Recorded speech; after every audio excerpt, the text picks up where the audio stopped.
বাংলাদেশ নদীমাতৃক সবুজে ঘেরা এক দেশ, কিন্তু এই সুন্দর ভূখণ্ডের বুকে লুকিয়ে আছে এক অদৃশ্য হুমকি, ভূমিকম্প। ভূপ্লেটের সংযোগস্থলে অবস্থান হয় বাংলাদেশ পৃথিবীর অন্যতম ভূমিকম্প ও ঝুঁকিপূর্ণ অঞ্চলের একটি।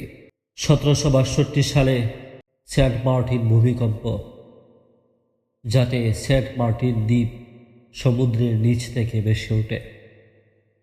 আর এ ভূমিকম্পের কারণেই যমুনা এবং পদ্মা একসাথে মিলিত হয়, এমনকি বহু নদীর গতিপথ পর্যন্ত পরিবর্তন হয়ে যায়। 2 নম্বর, 1897 সালে গ্রেট আসাম ভূমিকম্প। 1897 সালে 12 জুন দুপুর 2:30 উত্তর পূর্ব ভারতের আসামে উৎপত্তি হওয়া 8.1 মাত্রার ভয়াবহ ভূমিকম্প মুহূর্তেই কেঁপে ওঠে বাংলাদেশ। বিশেষ করে শেরপুর, সিলেট, ময়মনসিংহ ছিল ব্যাপক ক্ষয়ক্ষতি। বিল্ডিং ধসে পড়া, ভূমিধস হওয়া, নদীর টলমল স্রোত যেন বদলে ফেলেছিল পথ। ইতিহাস বলে এটিই ছিল উপমহাদেশের সবচেয়ে শক্তিশালী ভূমিকম্পগুলোর একটি। 3 নম্বর, 1950 সালের আসাম তিব্বত ভূমিকম্প। 1950 সালের এই ভূমিকম্প ছিল আরও শক্তিশালী। মাত্রা ছিল 8.6।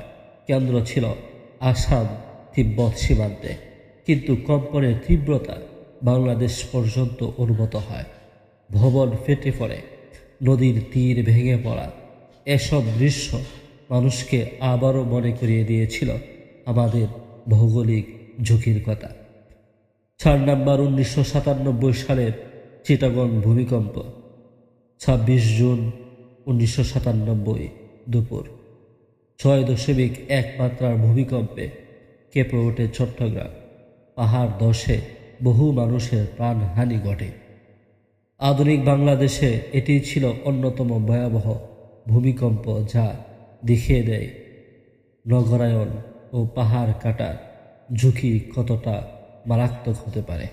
আল্লাহ তাআলা আমাদের সহায় হন।